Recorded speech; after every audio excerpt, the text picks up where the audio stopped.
예수님의 행적과 또 말씀 이제 마지막 다 살펴보도록 하겠습니다. 오늘은 18, 19, 20과까지 예수님의 십자가와 부활까지 함께 살펴보도록 하겠습니다.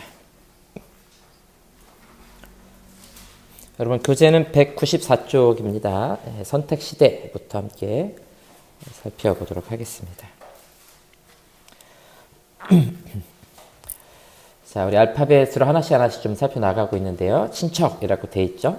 예수님께서 이제 사역을 시작하시고 말씀을 전하실 때 많은 사람들에게 굉장히 큰 충격이었습니다. 그 가운데서 특별히 이제 가족들 또 친지들에게 있어서도 예수님의 행동은 상당히 좀 충격적이었던 거예요. 왜냐면 같이 이제 컸던 형이 어느 날 하나님의 아들이라고 막 말하고 그러니까 사실 동생들은 안 믿었습니다. 어머니 마리아만 이제 천사들을 통해 들은 말이 있기 때문에 믿었고 다른 가족들은 믿지 않았어요. 이상한 행동이다라고 생각을 했다는 것이죠. 물론 이제 예수님 부활하신 후에 그 동생이었던 야고보는 교회 아주 훌륭한 지도자가 되기도 해요. 그러나 예수님 사역하실 당시까지만 해도 그렇진 않았다라는 것입니다. 그래서 예수님이 자라나셨던 나사렛 또 활동하시는 가버나움 이렇게 있었는데 자기 고향에서도 배척 당하시는 그런 모습들을 우리가 성경을 통해서 볼 수 있습니다. 195쪽 본거지라고 돼 있죠. 한번 넘어가 보도록 하겠습니다. 이후 3년 동안 예수님은 가버나움을 사역의 본거지로 삼고 활동하셨는데, 그래서 이 나사렛은 좀 시골 동네고요. 가버나움은 이 갈릴리 호숫가에 있는 상당히 개방적이고 외부 사람들도 많이 오는 그런 큰 도시였었습니다. 그래서 회당도 굉장히 크고 특별히 이 도로 해변길이라고 하는 애굽에서부터 다메섹으로 해가지고 동방 쪽으로 갈 수 있는 그런 큰 길이 가버나움을 통과하게 돼 있습니다. 그래서 예수님께서 사역하셨던 곳은 상당히 사람이 많았던 지역에서 사역을 하시게 됩니다. 네 줄 정도 내려오면요.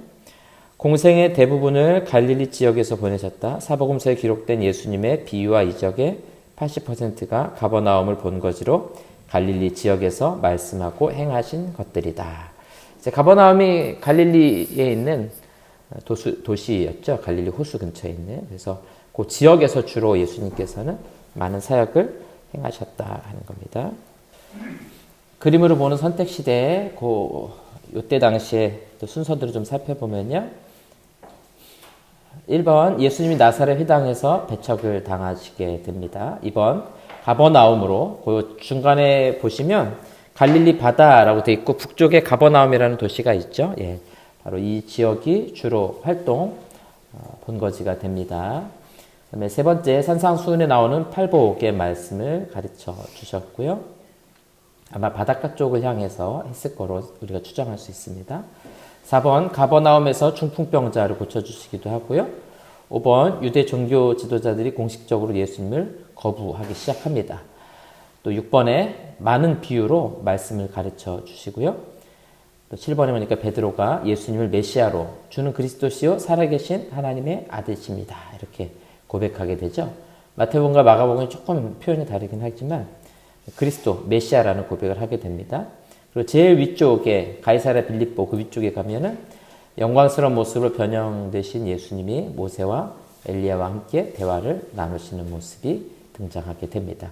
이런 우리가 잘 알고 있는 이런 사건들이 주로 이제 갈릴리 지역 북쪽이죠. 북쪽 지역에서 일어났던 사역들이다 하는 겁니다. 197쪽으로 가보도록 하겠습니다. 8가지 이적을 좀 함께 살펴볼게요. 첫 번째는 갈릴리에서 행하신 첫 번째 이적은 가나에서 예수님이 왕의 신하의 아들을 고치시는 혼인잔치는 이제 우리 지난번 했던 아주 초기의 기적이고요. 여기 이제 갈릴리에서 행하신 기적입니다. 두 번째는 베드로와 3명의 어부가 많은 고기를 잡게 되고요. 세 번째 기적은 가버나움 회당에서 귀신을 쫓아내시는 사건이 있었고요.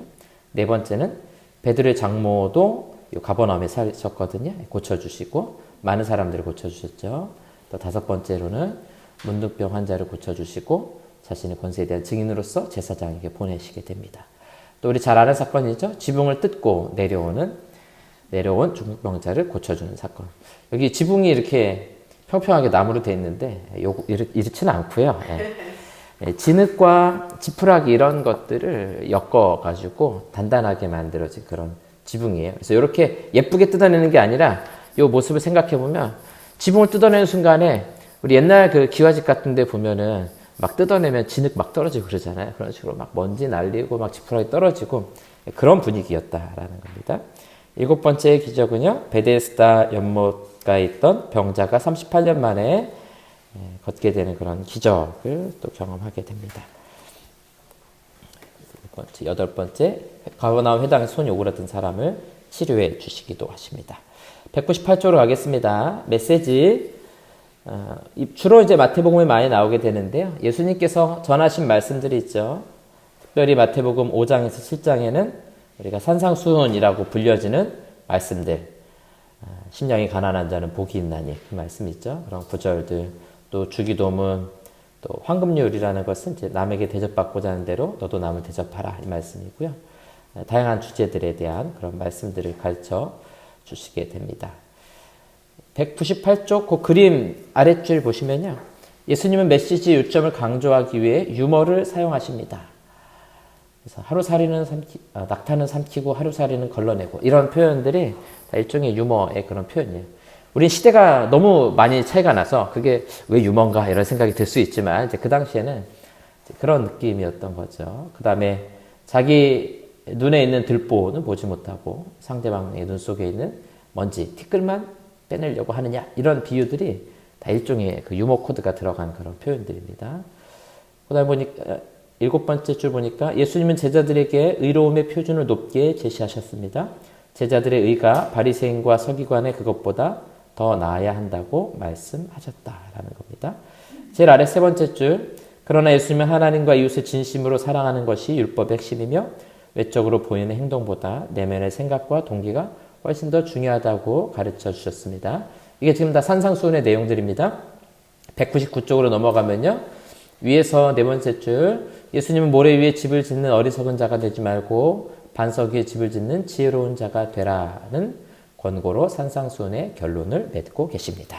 이런 말씀들, 메시지들을 전해주셨다는 겁니다. 이어서 볼 것은 이제 자연에 대해서 예수님께서 어떻게 하셨는가 많은 기적들을 행하시는 걸 볼 수 있습니다. 그 그림 밑에 보시면 이 주제는 예수님이 가버나움과 갈릴리에서 행하신 수많은 이적들을 생각나게 합니다. 예수님의 이적들은 그분께서 자연을 압도하는 하늘의 권세를 지니고 계심을 입증합니다. 그래서 많은 기적을 행하시죠. 이런 기적을 행하는 것 자체가 하늘과 땅의 주인이시다. 자연의 주인이 되신다라는 것을 친히 알려주고 계시는 겁니다. 오른쪽 199쪽 오른쪽에 보시면 그 체크하는데 다양한 기적들 행하시죠. 갈릴리 바다의 풍랑을 잠잠케 하심. 이 갈릴리 바다는 굉장히 평소에 고요하지만 좌우가 워낙 높아요. 높은 고산이 있어가지고 우리 왜 대관령이나 미시령 이런 데 가면은 갑자기 막 바람이 엄청 춥게 막 몰아치죠. 또 산에 올라가면은 맑다가 갑자기 구름 끼고 비 오다가 또 갑자기 막 화창하게 맑고 그러잖아요. 그런 식으로 기후변화 굉장히 심한데 갈릴리 바다가 그 영향을 많이 받아서 갑작스러운 이런 폭풍이 몰려오기도 한다는 거예요. 그런 풍랑도 잠잠하게 하셨고요. 데가볼리, 여긴 갈릴리 건너편입니다. 귀신 들린 사람 고쳐주셨고요. 혈루증 앓는 여인도 고쳐주셨고 회당장 야이로의 딸 살리셨고요. 소경, 그 다음에 못 듣는 사람, 보리떡 5개 물고기 2마리 기죠. 물 위를 걸으시기도 하고요. 베드로도 물 위를 잠시 걷기도 하죠. 또 가나안 여자의 딸에게서 귀신을 내쫓으시고요. 귀 먹고 어눌한 사람 고쳐주시고요. 또 데가볼리에서 떡 7덩이와 생선 2마리 넘겨서 200조 베스다의 소경의 눈을 뜨게 하셨고 소년에게서 귀신을 쫓아내시고 베드로에게 동전을 입에 물고 있는 물고기를 낚으라고 하시는 등 이런 다양한 기적들을 행하세요. 그러니까 예수님 하신 사역은 이런 기적, 병 고침, 귀신 쫓아내시는 거, 복음 전하는 거 이 3가지가 사실은 가장 핵심 사역입니다. 그래서 마태복음 4장에서 예수님의 이 사역을 잘 정리하고 있습니다. 말씀을 전하시고 복음을 전하시고 병을 고쳐주시고 귀신도 쫓아내시고 이런 하나님 나라의 사역들을 하셨다라는 겁니다. 자, 그 다음에는 이제 반대입니다. 예수님께서 그 그림 아래 보시면 지상 사역이 정점에 달할 무렵 예수님에 대한 반대 또한 최고 정점에 달했습니다. 그러니까 많은 귀신을 쫓아내시고 병을 고치시고 능력 있게 말씀을 전할수록 이제 유대 종교 지도자들은 계속해서 반대를 하는 겁니다. 예수님에 대해서. 결국 이제 죽이자고 모의를 하게 되는 거죠. 200쪽 제일 아래 보시면 바리새인들은 예수님의 권세가 사탄에게서 나온 것이라고 최종적인 판결을 내렸다. 중간쯤 볼까요? 예수님은 그런 바리새인들을 강력하고도 격렬한 어조로 질책하셨다. 바리새인들은 사회적, 종교적 영향력을 악용하여 영적 안목 없는 무지한 백성들을 죄에 빠뜨렸다. 자, 우리 마태복음 23장을 한번 좀 펴서 보도록 하겠습니다. 예수님의 말씀이 아주 거칠으세요, 여기서는. 마태복음 23장. 여기 마태복음 23장은 다 화 있을진저 이렇게 시작하는 거예요. 이런 사람은 저주를 받을 것이다, 이런 뜻이거든요. 그러니까 이게 산상수훈에 나오는 심령이 가난한 자는 복이 있나니. 근데 이것도 사실 원래는 복이 있도다 이렇게 시작하는 거나 마찬가지인데 그게 정반대입니다. 복이 있도다 심령이 가난한 사람들, 화가 있을지어다 서기관과 바리새인들, 이렇게 나눠지는 겁니다. 아주 정반대예요. 그래서 23장 2절부터 보면 서기관들과 바리새인들이 모세의 자리에 앉았으니 그러므로 무엇이든지 그들이 말하는 바는 행하고 지키되 그들이 하는 행위는 본받지 말라. 그들은 말만 하고 행하지 아니하며. 약한 자들이라는 거죠. 또 6절에 보시면 잔치의 윗자리와 회당의 높은 자리와 시장에서 문안받는 것과 사람에게 랍비라 칭함받는 것을 좋아하는 자들이다. 또 13절 가니까 화 있을진저 외식하는 서기관들과 바리새인들이 너희는 천국문을 사람들 앞에서 닫고 너희도 들어가지 않고 들어가려 하는 자도 들어가지 못하게 하는도다. 너무 좀 우스운 얘기죠. 왜냐하면 이 사람들은 가장 열심히 있다고 생각했는데 천국문을 막고 있는 사람들이 바로 종교 지도자들이다. 서기관들은 가장 성경을 많이 알았던 사람이고요. 바리새인들은 가장 잘 지키는 사람들이었습니다. 그러면서 이 전체가 다 그런 식이에요. 25절 볼까요? 화 있을진저 외식하는 서기관들과 바리새인들이여 잔과 대접의 겉은 깨끗이 하되 그 안에는 탐욕과 방탕으로 가득하게 하는도다. 또 27절에 화 있을진저 외식하는 서기관들과 바리새인들이여 회칠한 무덤 같으니 겉으로는 아름답게 보이나 그 안에는 죽은 사람의 뼈와 모든 더러운 것이 가득하도다. 이런 예수님의 아주 거칠은 심판의 메시지를 전하게 만드는 대상들이 바로 서기관과 바리새인들이에요. 왜 예수님께서 이 사람들에 대해서 이렇게 심하게 말할까요? 물론 행위로 의롭게 보이려고 했고 서기관들은 가부들의 과탄을 삼키는 자들이었거든요. 가장 결정적인 것은 이들은 이런 종교적 열심이 있거든요. 하나님을 잘 믿는다고 생각했는데 정작 하나님이 보내신 예수님을 받아들이지 않은 거예요. 우리 그 조선시대 한번 비유를 한번 해볼까요? 예를 들어서 임금이 전령한 사람을 보낼 수 있죠. 저 평양에 있는 현감한테 보내가지고 너 정신 똑바로 해라 라고 경고를 보냈단 말이에요. 그러면 평양 현감이 어떻게 해야 됩니까? 전령이 와서 전하는 것을 누구의 말처럼 받아요? 임금의 말처럼 받아요. 그런데 현감이 넌 누구냐? 제 목을 베라. 뱉단 말이죠. 그러면 그건 누굴 대적하는 겁니까? 임금을 대적하는 거죠. 그러니까 이 서기관과 바리새인들은 결국 하나님을 잘 믿는다고 말하지만 실제로는 하나님을 믿는 자들이 아니에요. 그래서 요한복음에 보면은 예수님께서 너희는 너희 자식 마귀에게서 났다 이렇게 말하거든요. 그러니까 이들은 참된 신앙인들이 아니라 그냥 형식적인 종교인들이고 유대교라는 자기들의 종교를 만들어낸 사람들에 불과하다는 것이죠. 조금 다른 정도가 아닙니다, 여러분. 그래서 여러분들이 복음서를 보시면서 이 서기관과 바리새인들의 정체에 대해서 우리가 분명하게 알고 갈 필요가 있습니다. 자, 그 다음에 200쪽 제일 아래입니다. 비유는 진리를 받아들일 믿음이 있는 자들에게는 밝히고 거부하는 자들에게는 감추시는 예수님만의 독특한 교수 방법이었다. 우리나라로 치면 약간 뭐 비유, 수수께끼 같은 표현이죠. 예. 난 놓고 기억자 모른다. 이런 말은 우리끼리는 너무 잘 알지만 저 외국에 있는 사람 불러다 놓고 말하면은 낫은 뭐냐 하고 연구해보고 기억자는 뭐냐 무슨 말인지 못 알아듣죠. 근데 우리가 어떤 특별한 상황에서 그런 비유를 하면은 우리한테 너무 재밌는 거예요. 막 깔깔대고 웃으면서 아 진짜 그러네 하고 너무 잘 와닿는데 그 모르는 사람한테는 도대체 그게 무슨 말인지 전혀 이해가 안 되는 거예요. 오늘 이제 여기 나오는 마태복음 13장에 특히 이제 천국 비유가 나오는데 우리는 설교를 통해서 들었기 때문에 너무 잘 알아요. 그러나 이 당시에 이 말씀을 들었던 많은 사람들은 제자들은 알지만 근데 제자들 처음엔 몰라요. 그래서 설명을 해달라고 하거든요. 근데 이걸 듣는 종교 지도자들은 더 모르는 겁니다. 도대체 저 무슨 말을 하는 건가 알아들을 수 없는 거죠. 네. 자, 보겠습니다. 여러 비유들이 있는데요. 누가복음 8장에 씨 뿌리는 자의 비유, 이거 이제 13장, 마태복음 13장에도 나옵니다. 여기 이제 마태복음 13장. 그래서 네 가지 밭이 나오죠. 그래서 길가, 그다음에 가시밭, 그다음에 돌밭, 그다음에 마지막에 좋은 밭 이렇게 나오는데 어디만 결실합니까? 네, 좋은 밭에 뿌린 씨만 결실하게 되죠. 그래서 천국 백성 누구인가? 그래서 마태복음 13장은 천국에 대한 비유입니다. 그 다음에 등경 위에 등불 비유. 그래서 우리가 불을 켜놓으면 당연히 어디다 놓겠어요? 높은 데 올려놓겠죠. 그런 비유. 또 씨앗 비유, 알곡과 가라지 비유, 겨자씨 비유, 누룩 비유, 밭에 감추인 부와 값진 진주, 그물, 집주인, 잃은 양 한 마리, 빛 한 감의 이야기. 자, 간단하게 살펴보면 등경의 등불은 뭐겠어요? 빛 대신 그리스도. 또 우리 그리스도인들은 빛과 같이 높은 곳에서 비춰질 수밖에 없다는 거고요. 씨앗 비유, 또 알곡과 가라지. 마지막 심판 때에 알곡과 가라지를 걸러내겠다라는 그런 비유죠. 겨자씨는 아주 작은 씨앗에서 아주 큰 나무로 천국의 확장성. 누룩 비유는요, 부풀어서 변화시키는. 이거는 겨자씨는 밖으로 드러나는 거라면 겨자씨는 그 안에서 확장되는 그런 비유고요. 밭에 감추인 보화는 가장 귀한 것이 무엇인가? 이거 할 때, 이거 윤리적으로 이거 잘못된 거 아닙니까? 근데 그 비유예요. 윤리적인 이야기를 하는 것이 아니라 비유의 이야기라는 겁니다. 값진 진주는 가장 비싼 것을 위해 얼마든지 희생할 수 있는 거. 그물 비유는요, 마지막에 의인과 악인으로 나누실 것이다. 어느 집주인의 비유도 마찬가지고요. 또 잃은 양 한 마리의 비유, 양 한 마리를 위해서 찾으시는 목자.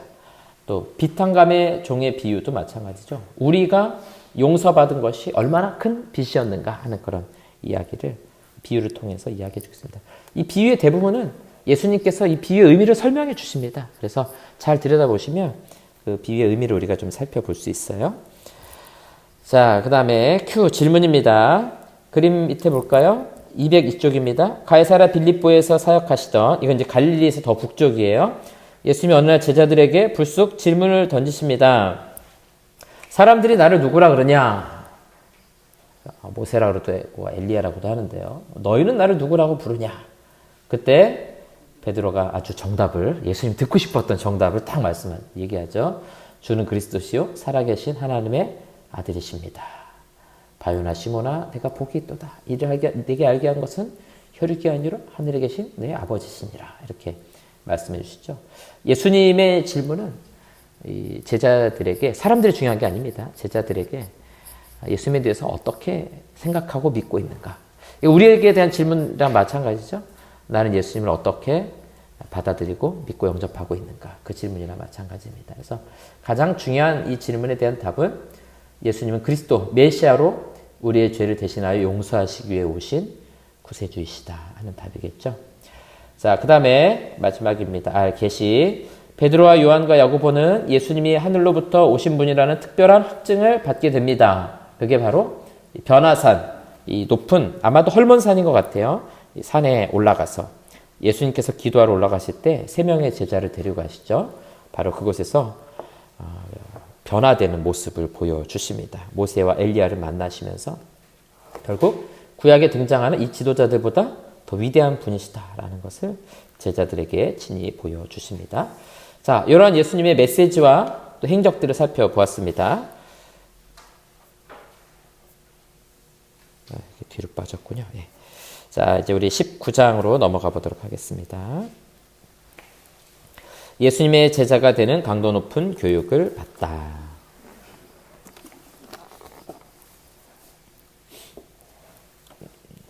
자, 재밌는 구인 광고가 있죠.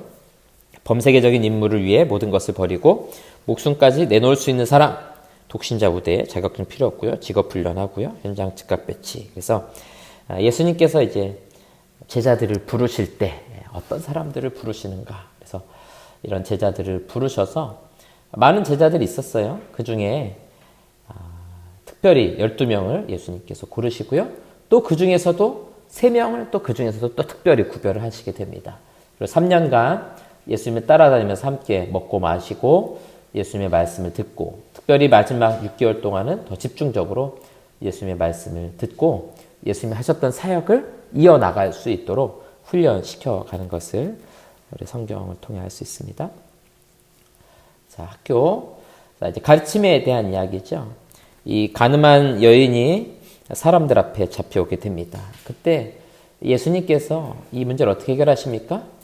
흙에다가 뭔가 글을 쓰시죠. 무슨 내용인지 모르겠어요. 그게 무슨 내용일까? 뭐 여러 가지 논의도 있고 막 한데, 그러면서 너희 중에 죄 없는 자가 먼저 돌로 치라 라고 말씀하시고, 결국 사람들이 다 떠나가지 않습니까?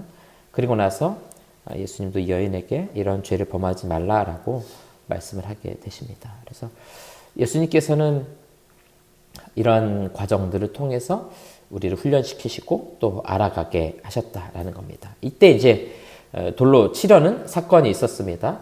그래서 이 여인을 돌로 치려고 그랬고요. 그 다음에 보시면 이번에는 또 예수님을 돌로 치려고 하는 사건이 있었습니다. 바로 요 사이에, 여러분 205쪽에 오른쪽 보시면 돌과 돌 사이에 일어난 일들이라고 되어 있죠. 그래서 이제 두 차례 돌로 치려고 했던 거예요. 처음에는 유대인들이 이제 여인을 돌로 치려고 했고, 또 예수님도 돌로 치려고 했던 그런 사건이 등장하게 되죠. 자, 이런 돌로 치려고 했던 요 사이에 일어난 일들을 잠깐 살펴보면요. 206쪽으로 가도록 하겠습니다. 206쪽 제일 위에 보시면요. 70명의 제자들을 둘씩 짝지어 유대 전역에 파송하고 말씀을 선포하고 병자들을 고치게 하십니다. 또 누가 내 이웃이냐라는 선한 사마리아인의 비유도 이때 들려주시기도 하고요. 또 다른 비유들도 들려주십니다.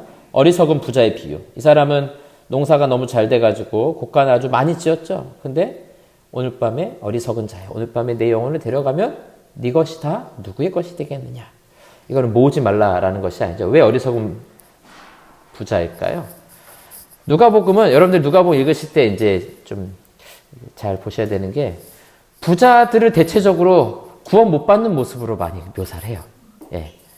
이제 성경 전체로 볼 때 좀 다를 수 있어요. 성경 전체로 보면 부자들이 많은 게 있었죠. 뭐 욥도 부자일 거는데, 누가복음 특별히 그런 관점을 가져요. 그래서 이 어리석은 부자라고 말할 때도 많이 모았어요. 그러나 그 영혼이 오늘 밤 떠나가면 다 누구 거가 되겠느냐. 그래서 이 재물의 헛됨에 대해서 강조하는 거예요. 부자는 천국 못 간다 그 이야기를 하는 게 아닙니다.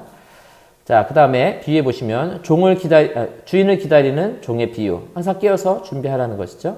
그 다음에 안식일 논쟁의 비유, 이런 비유들도 말씀해 주십니다. 이제 또 하나가 부자와 거지 나사로의 이야기가 있는데요. 거기도 보면 부자는 죽어서 지옥 가거든요. 나사로는 천국 가고 그런데, 나사로는 예수님이 잘 믿었더라 이런 이야기를 하지 않아요. 근데 그냥 어느 날 죽었는데 가난한 사람은 천국 가고 부자는 지옥을 가는 이야기로 갑자기 전개가 되거든요. 그래서 누가복음의 특징을 여러분들이 생각하고 보셔야 됩니다. 그래서 누가복음은 이방인들을 위한 것이고 어려운 사람들, 고난당하는 사람들을 위한 복음이라는 거예요. 그래서 지금 고난과 어려움 가운데 있는 자들에게 소망을 주고자 하는 메시지라는 거예요. 부자는 다 지옥 간다 그 이야기가 아닙니다. 예. 누가복음이 초점을 맞추고 있는 것이 무엇인가라는 것을 우리가 생각하면서 보셔야 된다 하는 말씀입니다. 자, 이제 207쪽으로 가보도록 하겠습니다. 예수 그리스도의 종. 자, 그림으로 보는 교육시대 조금 여기 정리를 하고 넘어가 보도록 하겠습니다. 1번, 예수님이 가늠하다 현장에서 붙잡힌 여인을 용서해 주시게 되죠. 그 다음에 유대인들은 예수님을 돌로 쳐서 죽이려고 하고요. 3번, 나면서부터 눈먼자를 고쳐주시고, 4번, 비유를 통해 자신이 선한 목자라고 말씀도 해주시고요. 또 70명의 제자들을 유대 전역에 파송도 하십니다. 6번 보니까 선한 사마리아인 비유도 말씀해 주시고요. 수종병 환자, 이게 이제 병의 용어인데 정확하게 어떤 것인지 모르겠지만 아마도 이 병의 용어상 이 수분이 마르게 되는 뭐 그런 식의 병이었던 것 같아요. 그 다음에 8번, 죽은 나사로를 살려주시고요. 성전을 두 번째로 청결케 하는 사건이 일어나고요. 심판과 징조에 대해서도 말씀해 주고 계십니다. 자, 예수 그리스도의 종 208쪽으로 넘어가 보도록 하겠습니다. 네 번째 줄, 예수님의 제자가 되기를 원하는 사람은 그분을 따름으로써 치르게 될 대가를 미리 셈하고 신실한 제자가 되기를 결단해야 합니다. 주님은 작은 일에 충성하는 제자에게 더 많은 일을 맡기십니다. 그런데 그리스도의 제자가 되려는 사람이 물질도 제대로 관리하지 못한다면 하나님께서 무엇을 믿고 그 믿는 사람에게 영적 부활을 맡겨주시겠습니까?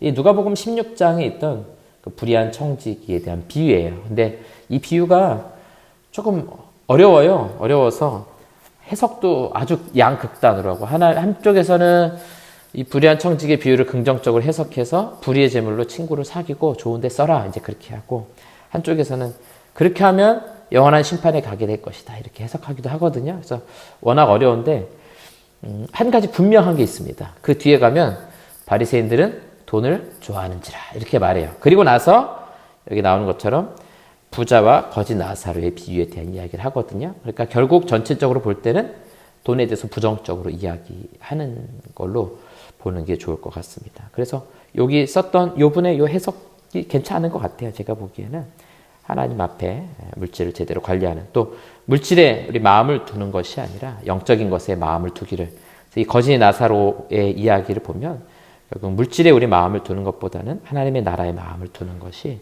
신실한 청지기의 삶이다라고 해석하는 것이 훨씬 좋을 것 같습니다. 자, 그리고 무덤, 예수님이 208쪽 오른쪽입니다. 예수님이 십자가 순환 당하시기 일주일 전 예루살렘 동쪽 근교 베다니에서 급한 전갈이 왔습니다. 예수님의 친한 친구 나사로가 죽어가고 있다는 거죠. 근데 이 부분에 기록이 있을 때 예수님이 바로 안 가세요. 바로 안 가시는 걸 좀 볼 수 있습니다. 아마도 더디게 가는 것이 나사로가 죽을 때를 기다리셨던 것처럼 보여요. 심지어.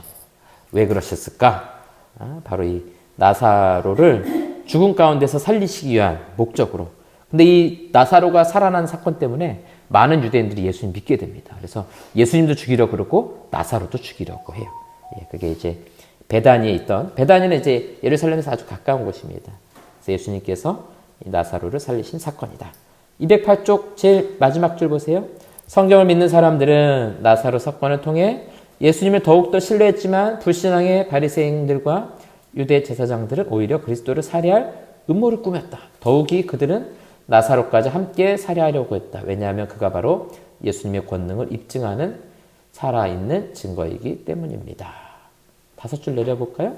야고보와 요한은 스스로부터 그렇게 많은 가르침을 받았음에도 메시아의 나라에서 가장 높은 자리에 앉혀달라고 청하며 사사로운 이익을 구했다. 심지어 그의 어머니를 앞세워 예수님께 청탁을 넣기도 했다. 엄마 찬스인가요? 그래서 이제 보좌 우편에 좌편에 앉혀주십시오 이렇게 요청을 했다는 거죠. 자, 4줄 내려볼까요? 너희 중에는 그렇지 아니하니 너희 중에 누구든지 크고자 하는 자는 너희를 섬기는 자가 되고 너희 중에 누구든지 으뜸이 되고자 하는 자는 너희의 종이 되어야 하리라. 인자가 온 것은 섬김을 받으려 함이 아니라 도리어 섬기려 하고 자기 목숨을 많은 사람의 대속물로 주려 함이니라. 자꾸 으뜸이 되려고 하는 제자들에게 으뜸이 되지 말고 섬기는 자가 되라, 종노릇하는 자가 되라 라고 예수님께서는 말씀을 가르쳐 주셨습니다. 자, 그 다음에 뒤엎음. 이 예수님께서 성전에서 돈 바꾸는 사람, 또 짐승 파는 사람 한번 뒤집어 엎은 적이 있죠. 또 다시 예수님께서 성전에 오셨을 때 또 다시 이런 사람들이 있었고요. 예수님이 다시 한번 이 성전을 뒤집어 엎으시는 그런 장면이 등장을 하게 됩니다. 우리 이건 지난주에 살펴봤으니까 넘어가도록 하겠습니다.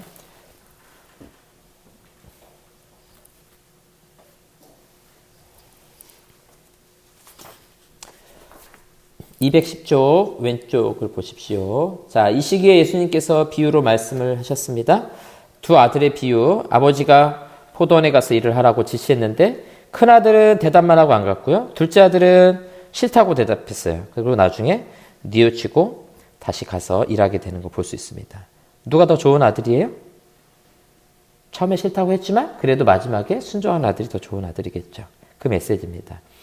악한 농부의 비유. 악한 농부들이 포도원 주인이 보낸 주인의 아들을 살해하게 됩니다. 그 다음에 여러분 두 가지 비유를 한번 잠깐 보세요. 두 아들의 비유와 악한 농부의 비유 보시면 이게 다 지금 누구를 대상으로 이런 얘기를 하고 있는 건지를 생각해야 됩니다. 이거는 앞에서 두 아들 중에 첫째 아들은 대답했죠. 둘째 아들은 처음에 대답을 안 했어요. 근데 첫째 아들은 대답만 하고 안 갔어요. 근데 둘째 아들은 안 간다 그런 다음에 나중에 갔어요. 누구 말하는 겁니까, 이게? 첫째 아들은 누굴 말할까요?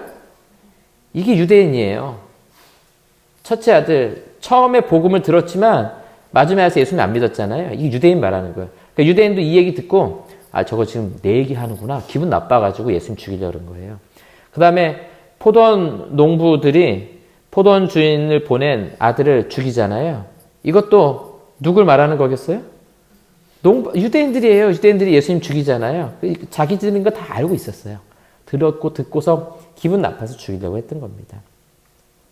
그 다음에 혼인잔치의 비유. 혼인잔치 초대를 처음에 사람들이 받았는데 안 오죠. 예, 그 사람들 역시 누구예요? 유대인들입니다. 예. 그러니까 마태복음은 다 공격의 대상들이 다 유대인들이에요. 유대인들. 예.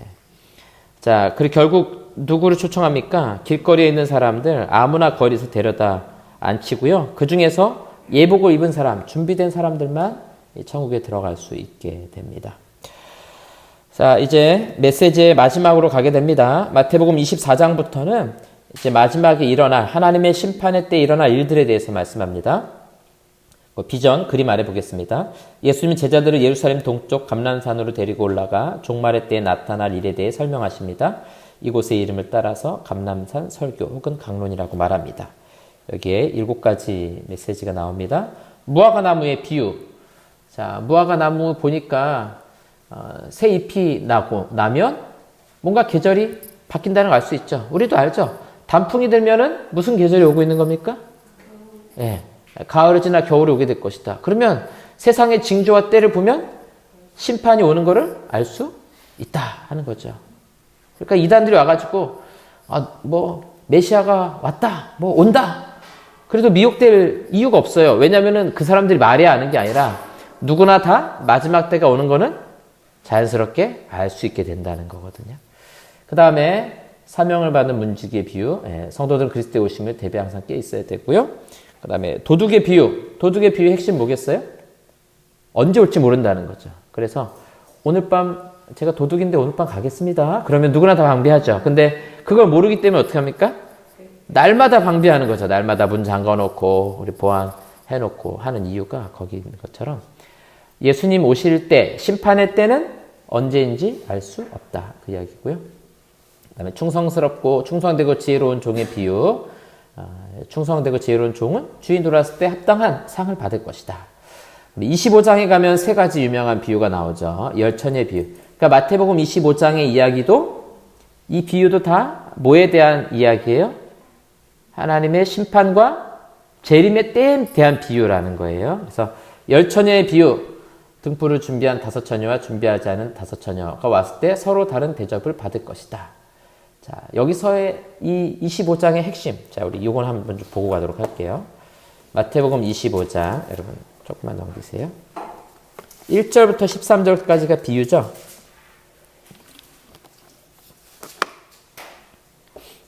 13절만 한번 보시겠어요? 13절 같이 한번 읽어보겠습니다. 시작. 그런즉 깨어있으라 너희는 그날과 그때를 알지 못하느니라. 열처녀의 비유의 핵심이 뭐라는 거예요? 깨어있으라는 거예요. 신랑이 언제 올지 모르니까 깨어있으라는 거죠. 왜냐하면 누구는 들어갈 수 있고 누구는 들어갈 수 없을 그런 상황이 오기 때문에 우리는 항상 깨어서 신랑이 올 때를 준비하고 있으라라는 거죠. 그래서 기름이 있냐 없냐라는 것은 두 번째 문제. 여기서 핵심 메시지는 아니에요. 더 중요한 메시지는 신랑이 언제 올지 모른다. 거기에 핵심 메시지가 있는 겁니다. 물론 이제 설교할 때는 기름을 잘 준비합시다. 그런 것이 은혜롭게 갈 수 있지만 전반적인 이 25장의 이야기는 심판 때에 어떤 일들이 벌어질 것인가. 24장에서는요. 심판이 올 것에 대한 이야기를 하고 있습니다. 그 다음에 달란트 비유 14절부터 나오게 되죠. 5달란트, 2달란트, 1달란트. 여기 핵심 뭡니까? 마지막에 그 달란트에 따라서 주인의 심판이 있다는 거죠. 더 많이 남긴 종들에게는 상급이 있지만 30절 보세요. 29절부터 보시면 무릇 있는 자는 받아 풍족하게 되고 없는 자는 그 있는 것까지 빼앗기리라. 이 무익한 종을 바깥 어두운 데로 내쫓으라. 거기서 슬피 울며 이를 갈리라 하니라. 그러니까 이 달란트를 가지고 주인의 뜻대로 안 한 종들에 대해서는 심판이 기다리고 있다. 무서운 말씀이네요. 마지막 이제 31절부터 마지막까지는 양과 염소의 비유이죠. 그래서 양과 염소를 갈라놓고 칭찬하고 한쪽에는 심판하고. 한번 볼까요? 35절 내가 줄일 때 너희가 먹을 것을 주었고 목마를 때 마시게 하였고 나그네 되었을 때 영접하였고 헐벗을 때 옷을 입혔고 병들었을 때 돌보고 옥에 갇혔을 때 와서 보았느니라. 의인들이 대답하죠. 언제 우리가 주님을 영접하고 대접했습니까? 그랬더니 38절에 어느 때 나그네 되신 것을 보고 영접하였으며 헐벗으신 것을 보고 옷을 입혔나이까. 40절에 임금이 대답하여 이르시되 내가 진실로 너희에게 이르노니 너희가 내 형제 중에 지극히 작은 자 하나에게 한 것이 곧 내게 한 것이니라 하시고. 그러니까 종말을 살아가는 성도들은 저분이 메시아야 그래서 영접하는 게 아니라 언제 주인이 올지 모른다라는 마음으로 누구를 대하더라도 어떤 연약한 자 어떤 소자를 대하더라도 예수님께 하듯이. 그러니까 우리 어린아이들 유치부 유초등부 아이들 한 명 오면은 그 아이들을 누구처럼 대접하면 되겠어요? 예수님이 들어오셨군요. 이런 마음을 가지고 그 아이들을 영접하면 나중에 주님께서 우리 보고 뭐라 말씀하실까요? 야, 너는 유치부 아이 한 명까지 나처럼 대접하지 않았니? 그 나를 대접한 거다. 내가 너에게 상을 주겠다. 보람 있지 않습니까? 우리 주일학교. 우리 모든 아이들을 바라보면서 그런 마음 보시면 좋겠다는 생각입니다. 자, 이제 우리 마지막 20장을 같이 보도록 하겠습니다. 예수님의 십자가 부활로 하나님의 구원 계획이 완성되다. 이제 마지막 요 강에서 다룰 것은 예수님께서 잡히시는 그 마지막 순간, 그 마지막 하루 이틀 사이에 있었던 일들을 살펴볼 겁니다. 지금까지 이제 우리 앞에까지 또 종말과 심판에 대한 이런 메시지들은 대부분 그 예수님의 사역 마지막 일주일 사이에 많이 다루셨던 내용들이에요. 우리가 모든 비유를 다 다룬 것은 아니지만 그런 마지막 때에 대한 이야기는 예수님이 잡히시기 전에 있었다라는 것입니다. 212쪽 왼쪽 볼까요? 십자가 시대 세 번째 줄 그분께서 행하신 모든 일들과 선포하신 모든 말씀을 확증하는 두 가지 사건이 있는데요. 바로 십자가와 부활 사건입니다. 그리스도께서는 십자가 죽음과 부활을 통해 하나님의 구원 계획을 완성하십니다. 자, 오른쪽으로 와서요. 씻음. 가룟 유다가 예수님 배신하기 직전에 목요일 밤, 여기는 잡히시기 직전 밤입니다. 금요일날 돌아가시고 목요일 저녁에 잡히세요. 예수님과 제자들이 예루살렘의 한 다락방에 모여 유월절을 기념하고 있다. 자, 보시면 이렇게 식사하는데 이 그림은 너무 낭만적인 레오나르도 다빈치가요? 그 그림이고요. 먹을 때 어떻게 먹는다 그랬죠? 누워서 먹는다 그랬죠? 여기 아주 훌륭한 반이네요. 잘하시네요. 누워서 비스듬히 누워가지고 이제 먹는 거고, 유월절 식사니까 떡은, 이 빵은 부풀지 않은 딱딱한 빵 있죠? 좀 맛없는 빵. 그런 빵을 이제 먹게 되겠죠? 그렇게 이제 식사하는 자리에서 식사하다 말고 갑자기 예수님께서 일어나셔서 허리에 수건을 묶고 대야에 물을 떠서 이 제자들의 발이 쭉 모여 있는 곳에 가서 제자들의 발을 씻겨주기 시작하는 겁니다. 213쪽 메뉴 보세요. 당시 사회에서 음식 먹기 전에 발을 씻는 것이 관습이었습니다. 이거는 종들이 하는 일들이에요. 그런데 예수님께서 친히 제자들의 발을 씻겨주신 거죠. 무슨 메시지입니까? 정신교육하는 거죠. 내가 너희에게 이렇게 발 씻긴 것처럼 너희도 제발 누가 으뜸이냐 그런 거 싸우지 말고 서로 좀 섬기는 자들이 되라, 이런 메시지를 주시는 사건입니다. 제자들이 막 민망해 하잖아요. 민망해 하는 제자들 앞에 내가 이렇게 했으니까 너희도 좀 그렇게 해라, 이런 메시지를 주고 계시는 겁니다. 그리고 나서 이제 다시 제자들과 식사의 자리에 참여하시게 되죠. 그러면서 떡과 포도주를 먹고 마시게 됩니다. 그러면서 떡은 내 몸이다, 포도주는 내 피다 라고 말씀하시면서 새로운 언약을 맺어 가시게 됩니다. 요즘 유치부에서 예수님 말씀하시니 물이 변화의 포도주 그 찬양을 많이 부르나 봐요. 저희 아이들이 그 노래 맨날 부르는데, 며칠 전에 식당에 갔는데 고깃집인데 옆에서 와인을 드시는 거예요. 그랬더니 저거 포도주 아니냐 그래서 맞다고 그랬더니 자기 포도주 마시겠다고 거기서 계속 포도주 달라고 그래서 제가 아주 민망했습니다. 너는 안 된다. 우리는 안 된다. 주일학교 아주 교육을 잘 시켜주고 계셔서 감사합니다. 찬양 부르는 것이 아이들의 마음속에 깊이 새겨져가지고 그걸 잊지 않는 거야. 그래서 이게 예수님의 피죠? 이렇게 이야기를 하거든요. 예, 그러니까 네, 아니, 주일학교 선생님들이 잘 가르쳐서 그렇습니다. 네, 너무 감사합니다. 자, 이제 살과 피를 이제 기념하는, 상징하는 것을 먹고 마시면서 다시 언약을 맺는 거예요. 그래서 이 깨어진 언약, 이제 이스라엘 백성들이 하나님과 언약을 다 깨뜨렸잖아요. 그거를 이제 예수님께서 피로 세우신 새 언약. 그래서 이 언약은 결코 깨지지 않을 것이다. 그래서 구약 성도들은 다 실패했지만 신약의 우리 성도들은 실패하지 않아요. 왜 그렇습니까? 성령께서 우리 구원을 완성하시기 때문에. 이 언약을 맺은 백성들에게는 성령이 임하시기 때문에 이 언약이 깨지지 않는다는 거죠. 213쪽 오른쪽 문단의 세 번째 줄 보시면 가룟 유다가 예수님 배신하기 위해 자리를 떠납니다. 예수님은 남은 11제자에게 새 계명을 주시며 서로 사랑하라고 말씀하십니다.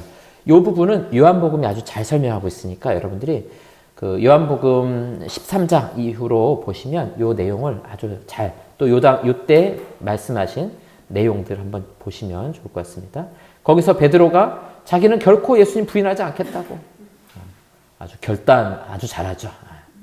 이게 마태복음 16장에서도 있었거든요. 바요나 시모나 하면서 칭찬하실 때 저는 주님 떠나지 않겠습니다. 그럴지라도 주님 따라가겠습니다. 그때도 하고 여기서도 또 하거든요. 그러나 이 밤에 뭐 하루도 아니에요. 그날 밤에 몇 시간 지나지도 않아서 예수님을 부인하게 되는 겁니다. 결단으로 한대요. 그러니까 작심삼일이에요. 그 다음에 한 5째 줄 내려오면요. 예수님이 겟세마네 동산에서 고뇌에 가득하여 기도하시는 동안 제자들은 한시라도 깨어 주님과 함께 기도하지 못하고 잠들어 버립니다. 그러니까 식사 자리에서 발 씻기고 식사하시고 새 언약을 맺으시죠. 그리고 가룟 유다 떠나가고 예수님께서 겟세마네 동산에 올라가서 기도하시고 아주 땀방울이 핏방울이 될 정도로 간절하게 기도하시게 되죠. 예. 자, 214쪽으로 넘어가 보도록 하겠습니다. 이제 사형 집행이 됩니다. 요거는 그림을 먼저 좀 보도록 하겠습니다. 여러분들 215쪽 그림을 볼 거고요. 제가 지도를 좀 가져왔는데 이 지도를 좀 앞에 좀 보면서 한번 살펴보도록 하겠습니다.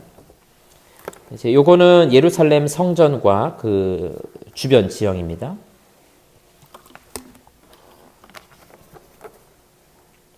자, 보시면 요렇게 성전이 보이시죠? 네, 여기가 성전이고요. 요렇게 조금 더 넓은 지형이 성전, 이방인의 뜰, 요 부분이 이방인의 뜰이에요. 이방인들이 와서 유대인들이 와서 짐승도 팔고 환전도 하던 그런 장소입니다. 그리고 요 윗부분이 안토니아 요새예요. 망대가 좀 높습니다. 그래서 성전을 다 살펴볼 수 있게 되어 있고요. 그 다음에 요렇게 요 당시에 보시면 이렇게 성벽이 있어서 문을 열고 들어가게 돼 있어요. 이거 사도행전에 보시면 베드로가 감옥에 갇혔다가 나올 때 문을 열고 들어가고 막 이런 장면이 나오거든요. 여기 문이 있었다는 거예요. 그리고 나서 이 동네가 두 개로 돼 있어요. 이렇게 나눠서 요 아래쪽, 요 경사면이라고 돼 있죠. 요 아래쪽은 하부도시, 가난한 사람들이 사는 동네입니다. 그리고 그 위쪽에 이쪽 부분은 부자들이 사는 상부 도시예요. 그래서 이 최고급 도시라고 돼 있을 거예요. 다시 한번 보시면, 그래서 성전이 여기 있고 요 상부 도시로 오면 가야바의 집이 여기 있습니다. 여러분 215쪽에도 잠깐 나와 있을 거예요. 그 다음에 여기 헤롯 궁이 있고요. 여기 헤롯 안티파스의 궁이고, 요 위쪽에가 이제 주로 상부 도시고, 요 아래쪽이 아마도 그 다락방, 마가다락방이라고 부르죠. 오순절 성령이 임했던, 그리고 마지막 식사했던 장소가 여기였던 것 같아요. 그러니까 예수님이 제자들과 함께 마지막 식사 자리를 제공했던 그 방, 그리고 나중에 오순절 성령이 임할 때도 제자들이 바로 여기 모여서 기도했던 것을 같습니다. 그리고 아마 이 집이 마가의 어머니의 집이었던 것 같은데, 그 마가가 나중에 1차 선교행 당시에 바울과 함께 동행했던 그 마가로 보여져요. 그리고 바울의 사촌, 친척이기도 하죠. 그리고 훗날에 베드로 곁에서 베드로를 도왔던 아주 좋은 사역자가 됩니다. 그러니까 이거를 거꾸로 재구성해 보면 마가가 아마 주일학교 시절에 거기서 주일학교보다 좀 클 수 있지, 한 청소년 정도 시절에 거기서 제자들이 모여서 기도하고 오순절 성령 임했던 그 사건을 경험했던, 자기 집이 교회였던 그런 경험을 직접 했었던 걸로 보여집니다. 그가 이제 나중에 선교에 동참하게 되는 거죠. 자, 요 제일 아래쪽에 보시면 여기가 이제 실로암 연못이 되고요. 아래쪽에가 이렇게 골짜기입니다. 흰놈의 골짜기라고 부르고요. 이렇게 세로로가 이제 기드론 골짜기가 되고요. 이쪽에가 올리브산, 감람산입니다. 예수님께서 기도하러 감람산에 자주 가셨죠? 이렇게 가셨다는 거예요. 그러니까 여기서 식사하시고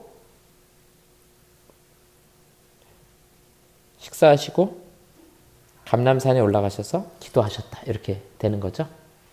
네. 자, 그림으로 좀 보시면 좋을 것 같습니다. 이렇게 이제 이쪽에가 예루살렘 성전이 있고요. 안토니오 요새가 있고요. 이 빨간색이 잘 보이시나요? 예. 그다음에 이쪽에가 상부도시. 그다음에 여기가 하부도시. 여기 이제 가난한 사람들이 살고요. 여기가 극장. 여기가 아마도 가야바의 집이 이 정도쯤 됐을 것 같고요. 헤롯 궁이 여기쯤 있었던 것으로 보여집니다. 조금 예수님 가졌던 행적을 한번 따라가 보도록 하겠습니다. 1번 여기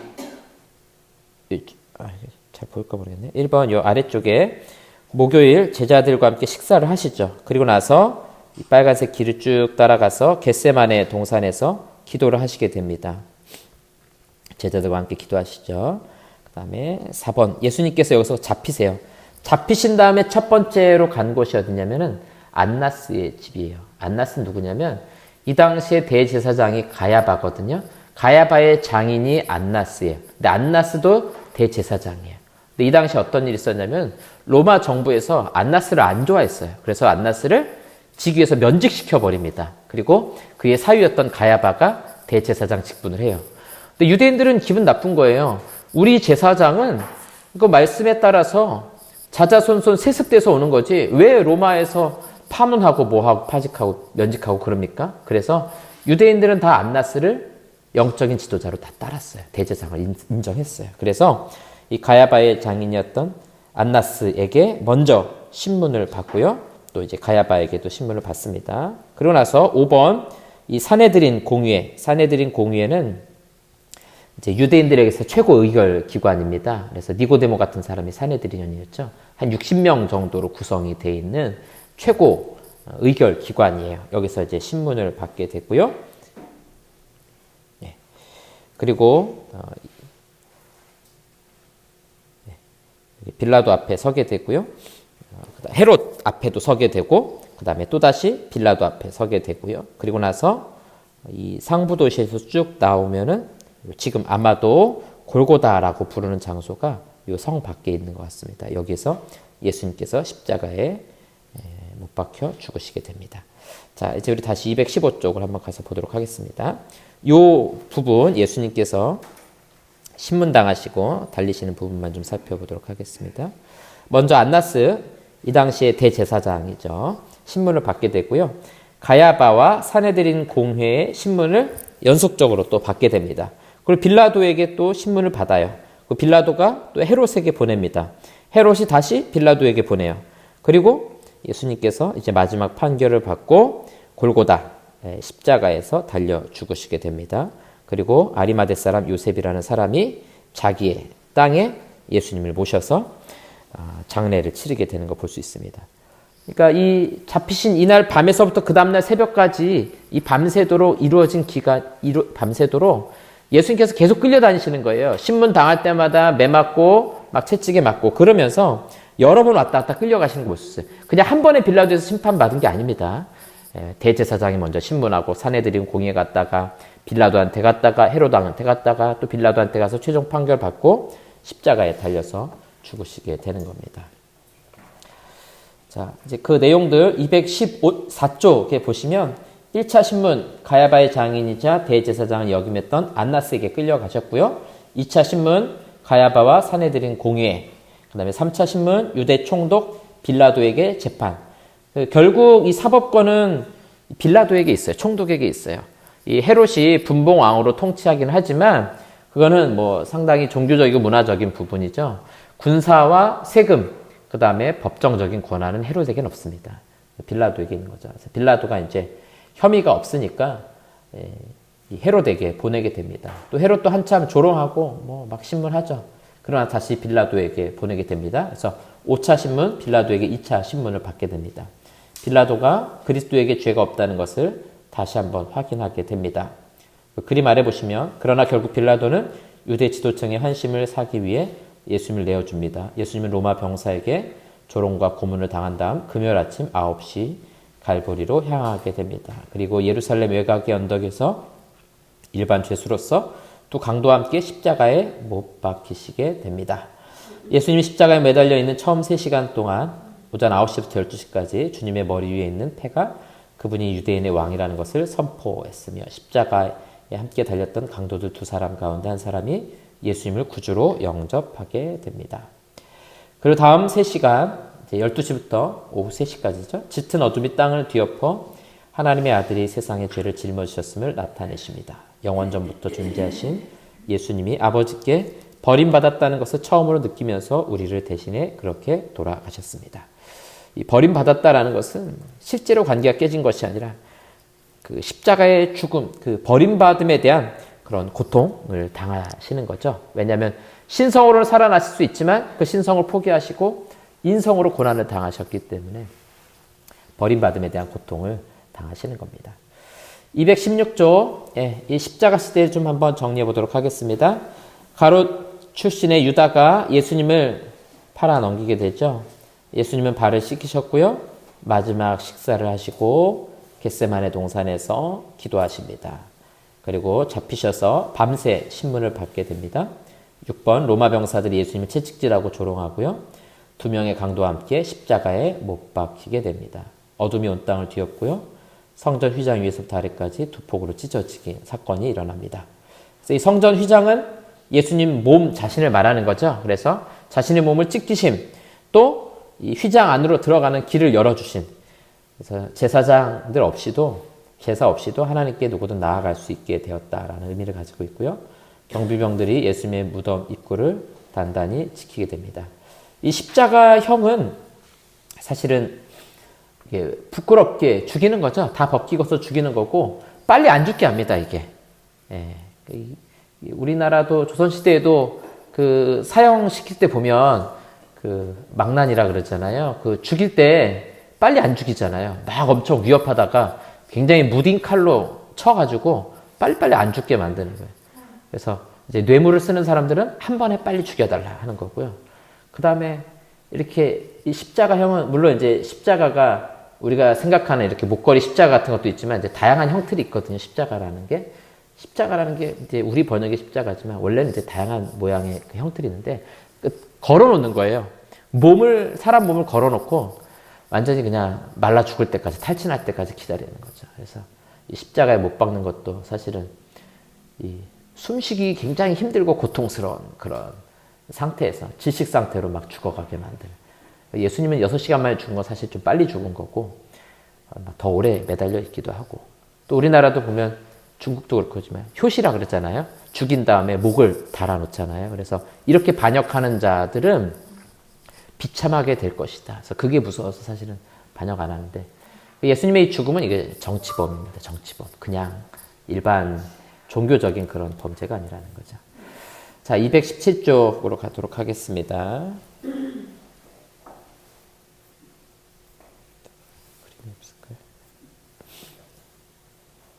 예수님이 영혼이 육신을 떠나자 성전의 성소와 지성소를 구분하던 휘장이 위에서부터 아래로 찢어져 둘로 나눠지게 되었습니다. 누구든 하나님 앞에 직접 나아갈 수 있다라는 것을 선포하는 것이죠. 예. 자, 거기 중간쯤 보겠습니다. 예수님의 죽음은 보통 사람들의 죽음과는 전혀 다른 매우 특별한 죽음이었습니다. 첫째, 예수님은 자발적으로 죽으신 거고요. 4줄 내려와서 예수님의 죽음은 다른 사람들을 위한 대속의 죽음이었다라는 것입니다. 아래에서 3번째 줄, 예수님의 피 흘림의 공로가 자동적으로 우리 모두에게 적용된다는 의미는 아닙니다. 우리 각자는 예수님이 베푸신 구속의 선물을 받겠다고 믿음으로 선택해야 합니다. 2줄 내려와서요. 그냥 이어서 볼까요? 열심히 노력하거나 선행을 베푸는 것으로는 하나님의 용서를 얻을 수 없다. 죄의 용서는 하나님이 주시는 선물이요, 우리 모두는 믿음으로 선물을 받아야 합니다. 네. 자, 여기 마지막 예라고 되어 있죠. 예수님은 하나님이십니다. 예수님은 약속하신 그대로 죽은 지 사흘 만에 강력한 능력으로 부활하셨습니다. 자, 이제 부활에 대한 내용을 살펴보겠습니다. 218쪽입니다. 맨 위에 부활은 예수 그리스도가 하나님이시라는 사실을 입증하는 가장 강력한 증거입니다. 쭉 5줄 내려와서요. 부활하신 그리스도께서는 40일 동안 계시며 9차례나 걸쳐 500명이 넘는 사람에게 모습을 나타내셨습니다. 누구에게 나타내셨냐? 무덤 옆에 있는 막달라 마리아에게. 예수님 시신이 없어진 것을 보고 슬퍼하셨죠. 그리고 예루살렘에 있는 다른 여자들에게, 또 다른 여자들이 오게 되고요. 또 나타내 보여주십니다. 또 엠마오로 가는 두 제자에게, 이건 누가복음에만 기록되어 있죠. 부활하신 예수님이 엠마오로 가는 두 제자에게 나타나셔서 구약의 말씀을 강론하고 동행하시고 또 음식을 잡수신 후에 제자들이 마음이 뜨거워졌는데 보니까 안 보이시는 거예요. 이렇게 나타나셨고요. 또 시몬 베드로에게 11제자 가운데 부활하신 예수님을 가장 먼저 만난 사람은 시몬 베드로였죠. 또 10제자에게 나타나십니다. 도마만 이 자리에 없었어요. 그래서 10제자에게 나타나셔서 같이 식사도 하시면서, 식사를 하신다는 건 뭐냐면 예수님의 몸이 우리 인간의 몸과 동일한, 그 전의 몸과 동일한, 물론 이제 완전한 육체이시지만 우리 인성을 입으셨다라는 걸 보여주고요. 그리고 특별히 이제 도마가 있을 때 오셔가지고 믿지 못하는 도마에게 자신의 상처를 직접 만져보라고 말씀하시죠. 그러면서 도마가 이렇게 고백하죠. 나의 주님이시요 나의 하나님이시니이다. 이 고백이 굉장히 중요한 고백이에요. 그래서 삼일체에 대한 고백이기도 하죠. 그래서 예수님을 하나님으로 고백하게 된 아주 중요한 사건입니다. 그리고 500명이 넘는 사람들에게 일시에 나타나 주셨고요. 예수님의 동생 야고보와 모든 사도에게도 나타나 주셨고요. 승천하시기 직전에 제자들에게도 마지막 지상 명령을 주시면서 하늘로 보이는 데서 올라가심으로 제자들과 이별을 하셨습니다. 이렇게 나타나셔서 자신을 보여주셨습니다. 자, Z, 시온이라고 되어 있죠. 시온은 시온산에 세워진 예루살렘의 다른 이름이다. 예수님은 예루살렘 동쪽 감람산에서 승천하실 때 제자들 앞에서 하늘로 올라간 것처럼 장차 다시 올 것이라고 약속하셨습니다. 그 그림 아래 보시면 그리스도께서 재림하시면 자신의 백성들을 불러 모으실 것이며 자신의 권세에 정하는 모든 세력을 진압하고 세상을 통치하실 것이다. 이렇게 약속하십니다. 자, 그래서 우리 그림을 보면요. 예수님의 초림, 지금 이제 우리가 보았던 게 초림, 처음 오신 사건이죠. 그리고 이제 앞으로 오실 사건이 바로 재림입니다. 두 가지가 좀 다릅니다. 초림 때는 구유에 누우셨어요. 약한 모습이죠. 어린아이의 모습이죠. 그러나 재림 때에는 천군 천사 호위 가운데 강림하실 겁니다. 어린 양으로 오셨다면 이제는 주님으로 오시게 될 거고요. 초림 때는 사람들이 멸시하고 거부를 했죠. 그러나 재림 때에는 그렇게 거부할 수 없는 겁니다. 모든 사람이 무릎을 꿇고 경배하게 될 겁니다. 그래서 초림은 낮고 비천하셨지만 재림 때는 권세 있고 전능하신 모습입니다. 죄인들을 위해서 죽으셨다면 이제는 죄인들을 멸망시키실 것입니다. 사탄에게 시험을 받으셨지만 이제는 사탄을 무적행 아래 집어넣으실 거죠. 무적행이 뭡니까? 무저, 아래가 없다는 뜻이죠. 밑에 바닥이 없는 영원히 떨어지는 그런 구멍과 같은 것이죠. 심판의 장소로 이야기하는 겁니다. 불의한 세상에서 사셨다면 세상을 이제 의의 길로 인도하실 것이고요. 죄 때문에 죽었다가 다시 살아나셨다면 이제는 영원히 통치하시게 될 겁니다. 초림 때는 특정 지역에만 성육신하셨다면 이제는 온 천하에 자신을 드러내시면서 이 땅에 임하시게 될 겁니다. 그래서 예수님의 초림 때 예수님의 사역을 보면 비난도 당하고 거절도 당하고 죽임까지 당하잖아요. 그렇죠? 근데 재림은 그런 게 없습니다. 재림 때는 뭐 거절할 수도 없는 것이고 모든 악한 자들은 다 심판하시고 하나님의 백성들은 구원하시는 위대한 분으로 오실 것을 약속하고 계십니다. 자, 이렇게 해서 여기까지 해서 우리가 복음서 내용을 살펴보았습니다. 이제 복음서에 있는 내용들이, 사복음서의 내용들이 순서대로 조금 잘 정리가 안 되는 부분들이 많이 있어요. 또 그게 정확하게 검증하기도 어렵거든요. 그러나 우리가 복음서를 볼 때 조금 더 우리가 초점을 맞출 거 뭐냐면 마태복음이 강조하는 게 뭘까? 마가복음이 강조하는 게 뭘까? 누가복음은, 요한복음은 각 복음서에 강조점에 초점을 맞추고서 보시면 여러분들이 이 복음서가 훨씬 더 재밌고 또 다양하게 우리에게 느껴지게 될 것 같습니다.